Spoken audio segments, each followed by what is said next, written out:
ఓం శ్రీ మాత్రే నమః. అందరికీ నమస్తే అండి. Welcome back to Lakshmi home maker double nine ఛానల్కి స్వాగతం అండి. అక్టోబర్ 22వ తారీఖు నుంచి మనకి అంటే ఈ నెల మనకి కార్తీక స్నానం అయితే ప్రారంభమైపోతుందండి. అయితే కార్తీక స్నానం అంటేనే మనకి ఎక్కువగా నదీ స్నానాలు, అలాగే బావి దగ్గర స్నానాలు చేసిన తర్వాత తప్పకుండా తులసి పూజ అయితే మనం చేసుకోవాలండి. ప్రతి ఇల్లాలు తులసి పూజ అయితే ఖచ్చితంగా చేసుకోవాలి. ఇలా చేయడం వల్ల సౌభాగ్యం, అలాగే ఇంటికి ధనవృద్ధి అనేది పెరుగుతుంది. ప్రతి నిత్యం మార్నింగు ఈవినింగు తులసి ఆరాధన అయితే తప్పకుండా ఈ కార్తీక మాసంలో చేసుకోవాలండి. అయితే ఇందాకలే ఒక వీడియో పెట్టానండి. కార్తీక మాసంలో తులసి కోట ఎప్పుడు నాటుకోవాలి, ఏ దిక్కున నాటుకోవాలి, తులసి పూజ ఎలా చేసుకోవాలి, తులసి యొక్క విశిష్టత, అలాగే తులసి నాటేటప్పుడు ఎటువంటి జాగ్రత్తలు తీసుకోవాలి అనేది వీడియో చేశానండి. పైన లింక్ ఇస్తాను, దానిపైన క్లిక్ చేయండి, మీకు ఆ వీడియో అనేది ఓపెన్ అవుతుందండి. అలాగే తులసి కోట ప్రతి ఆడవాళ్ళు నాటుకొని ఈ కార్తీక మాసంలో దీపారాధన తప్పకుండా చేసుకోవాలండి. చాలా చాలా మంచిదండి.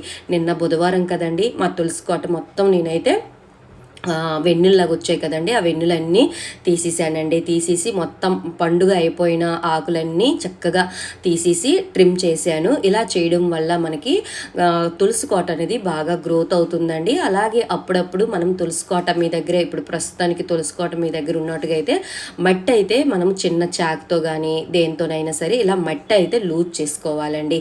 ఇలా చేసుకుంటే మనకి తులసి అనేది చాలా చక్కగా ఫ్రీగా మనకి పెరుగుతుందనమాట. ఓకేనా. ఆ తర్వాత నిన్న బుధవారం కదా, చక్కగా స్నానం చేసిన తర్వాత తులసి కోట దగ్గరికి వెళ్ళానండి. అయితే ఈ సంవత్సరం నేను తులసి కోట మార్బుల్లో తెచ్చుకోవాలనుకుంటున్నానండి.